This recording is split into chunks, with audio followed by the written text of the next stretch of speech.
Aí o autor menciona Pedro e o grande lençol, né? Onde fala que Pedro teve uma visão. O anjo mostra vários animais para ele, manda ele matar e comer os animais. Aí Pedro fala que nunca comeu coisa incomum ou impura, né? Que os judeus têm leis alimentares. Aí o anjo fala para ele: não faça tu comum o que Deus purificou, dando a entender que todos os alimentos são puros. Só que segundo o evangelho de Marcos, que já havia o primeiro evangelho, né, mais antigo até que Atos, Jesus já tinha declarado puros alimentos. Aqui, ó. Tudo que está fora, que entra no homem, não pode contaminar. Então para que essa visão aqui do autor? Pedro não estava lá, inclusive aqui Jesus está falando com Pedro, né, segundo o autor de Marcos e os demais apóstolos. Então para que teve a necessidade de aparecer um anjo, fazer essa visão toda, se Pedro já tinha ouvido isso do próprio Jesus? Segundo a tradição, Marcos foi ditado por Pedro, é o mais antigo dos evangelhos. Então ele deveria saber disso, né? Porque segundo a tradição foi o próprio Pedro que ditou esse evangelho aqui de Marcos. E ele estava lá. Então Atos foi escrito por Lucas e seu evangelho, Lucas também omite essa passagem aqui. Por quê? Porque Lucas deve ter usado Marcos como base, além de uma outra fonte. E Lucas tem um negócio que nós chamamos em teologia de grande omissão de Lucas, onde ele omite todo um trecho de Marcos 6,47 até Marcos 8,27. Não sabe se perdeu com o tempo, ou se quando Lucas recebeu esse evangelho ele recebeu incompleto, mas o fato é que tem essa omissão.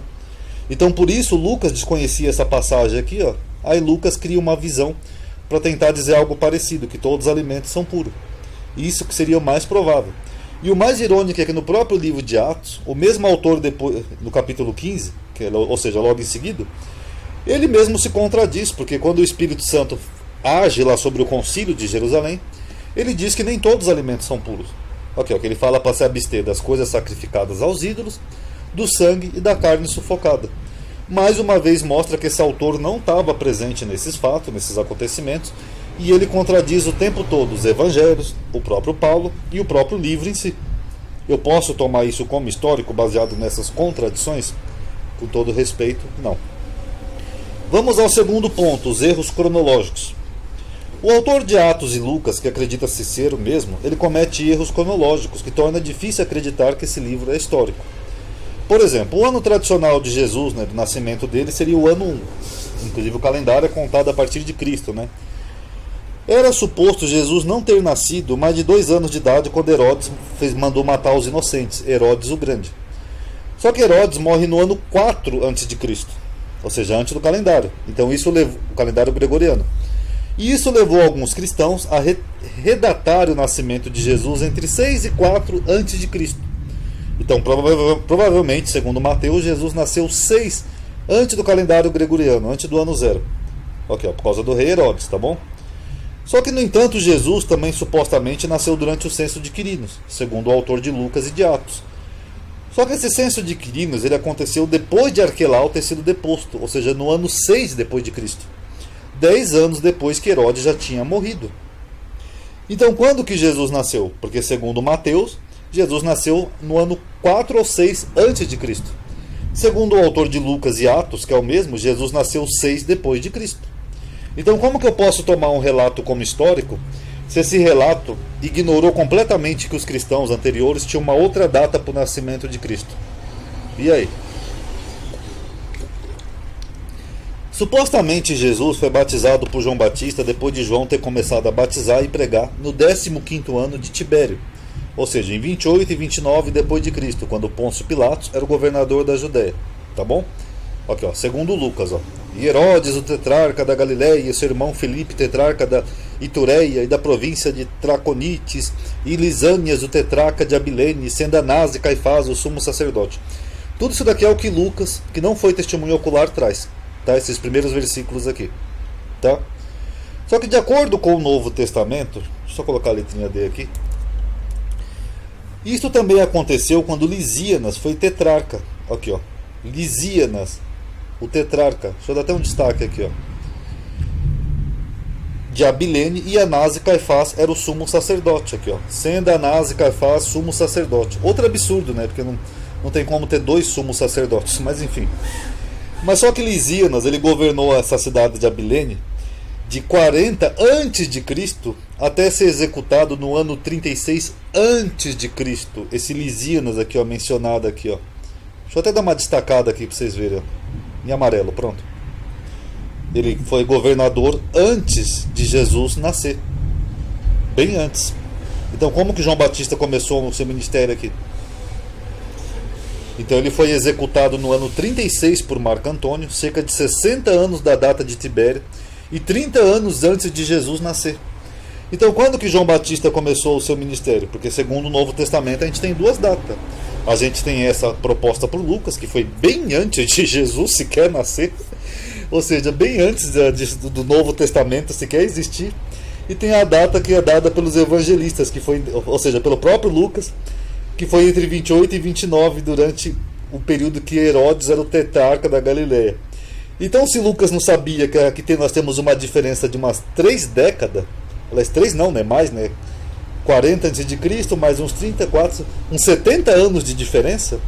Como que esse autor aqui foi testemunho ocular, pessoal? Digam aí pra mim. Um testemunho ocular que comete uma diferença de quase um século, 70 anos? Desculpa, não tem como. Segundo o Novo Testamento também aqui em Lucas, ele fala que teve 2 sumos sacerdotes, né, junto com Caifás, que era Caifás e Anás. Anás foi retirado do ofício de sacerdote no ano 15 depois de Cristo, depois de deter o ofício por 9 anos. Então Caifás só se tornou sacerdote no ano 18 depois de Cristo, cerca de 3 anos depois de Anás. Então ele teve no ofício durante 18 anos. Então assim as suas datas são consistentes, né, com Tibério e Pôncio Pilatos. Mas não com Anás ou Lisíanas, porque Anás é outra coisa. Aqui no capítulo 4 ele menciona aqui, ó, e Anás, o sumo sacerdote. Não, aqui não teria como. Porque Caifás veio depois de Anás, pessoal. Caifás era o genro de Anás. Mas aqui, segundo o autor de Lucas, não, Anás ainda era o sumo sacerdote. Aqui, ele menciona mais de uma vez, Anás, o sogro de Caifás e tal. Aqui, ó, tanto que Mateus menciona que o sumo sacerdote era Caifás, não Anás. Anás já tinha passado. Então a passagem pelo poder de Caifás foi registrada pelo historiador judaico romano Flávio Josefo, que viveu no século I. Ele teria sido nomeado pelo cargo de sumo sacerdote em 18 pelo procurador romano que antecedeu a Pilatos, Valério Grato. Ou seja, no ano 18 Caifás se torna o sumo sacerdote, aí julga Jesus, etc. e tal. E Anás já não era mais sumo sacerdote já há um bom tempo. Provavelmente já devia estar até morto. Mas segundo Lucas não. Tinha os 2 sumos sacerdotes e o sumo sacerdote era Anás. Então como é que esse autor, e Atos, né, o mesmo autor. Então esse autor comete erros históricos absurdos.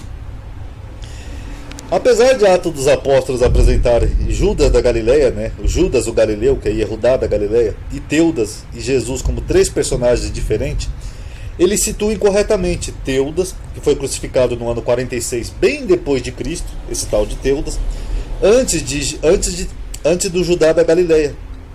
Porque o Judá da Galileia que ele menciona, ele morreu no ano 6 depois de Cristo. Vamos ver aqui direitinho, vocês vão entender. Ó. Aqui em Atos ele fala o seguinte, ó. Antes desses dias, aqui lá em Jerusalém, levantou-se Teudas. Então ele fala que antes se levantou Teudas. E aí ele menciona aqui, ó, depois desse Teudas, ó, depois desse, levantou-se Judas, o Galileu. É isso que ele diz.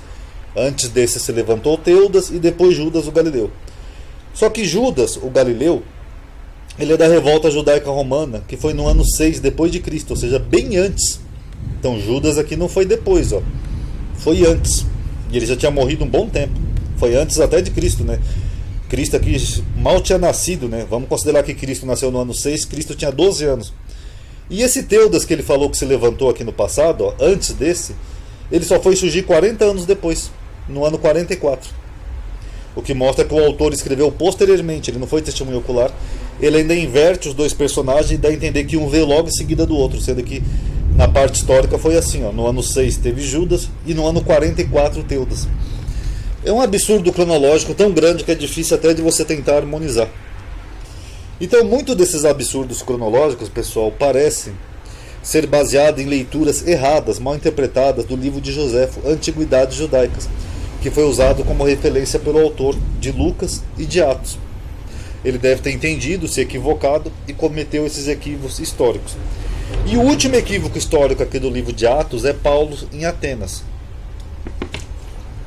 Eu não vou ler tudo isso, mas aqui em Atos 17, o autor faz toda uma narrativa de Paulo em Atenas, debatendo com os filósofos gregos e estoicos, né, dando a entender que a pregação de Paulo era superior à filosofia grega. Perdão, caiu um negócio meu aqui no chão. Só que Paulo estava sozinho. Quem presenciou esse debate de Paulo aqui em Atenas? Em Atos 17, do capítulo 15 ao 34. Foi Lucas? Não. Lucas escreve depois e ele não foi testemunho ocular. Ele não estava com Paulo. O autor de Atos relata Atenas com traços da época da clássica grega. Tudo que se refere a Atenas, o Ágora, que seria a praça lá dos gregos, e o Aerópago, que é a praça principal, né, a colina de Ares ou de Marte, onde ficava o tribunal, que eram lugares comuns que qualquer estudante de língua ou cultura grega teria aprendido na escola. Só que aí tem um probleminha, né? Mas no tempo de Paulo, que é por volta do ano 50, vamos considerar mais ou menos isso, lembrando que Paulo lá pode ter sido até um pouco antes disso, né? Porque ele menciona lá o rei grego lá que morreu no ano 40, a área de Ágora já não era um espaço aberto. Atenas nesse tempo fazia parte de uma colina romana, que passou por pesadas reconstruções ao longo de décadas. O Ágora, na época de Paulo, que seria por volta do ano 50, estava repleta de edifício, seguindo a moda romana de construção intensa e a especulação imobiliária desde o tempo do imperador Augusto. Então essa Ágora e esse Aerópago, que o autor de Lucas menciona aqui, onde Paulo estava debatendo com os filósofos, pessoal, já não tinha mais na época de Paulo. Isso aqui era da época dos gregos. Ou seja, tinha sido reformada. Como é que fica então isso daí? Na sequência de uma guerra, de um longo período de cerco, a cidade de Atenas foi destruída e saqueada por Sula no ano 86 antes da Era Comum. E a restauração de Atenas, ou seja, ela foi reconstruída no ano 27 a.C. Ou seja, com a limpeza da área do norte do Acrópole, a construção do novo fórum, do estilo romano. Esse era o novo centro comercial da cidade. E surpreendentemente o autor de Atos menciona também uma sinagoga, mas não é conhecida de nenhuma comunidade judaica naquele tempo em Atenas, suficientemente grande para ter uma sinagoga. Então ali não tinha nenhuma sinagoga. E o Aerópago era parte de onde eram levados os criminosos, não alguém para ser ouvido. Aquele Aerópago ali que o autor fala que Paulo estava lá, era para onde iam os criminosos na época romana.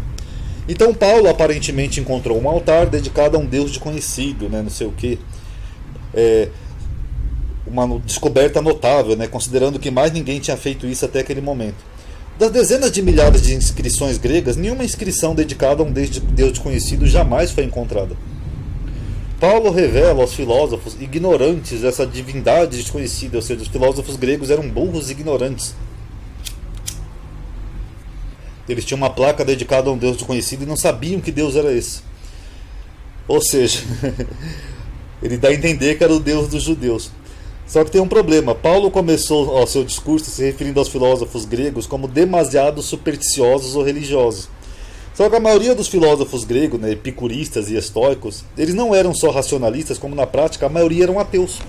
Sócrates, Platão, os estoicos, etc., eram tudo ateu. Então, o autor aqui de Lucas desconhece isso. Para eles, os deuses, se é que existiram, não criaram o mundo e nem se importavam com os humanos.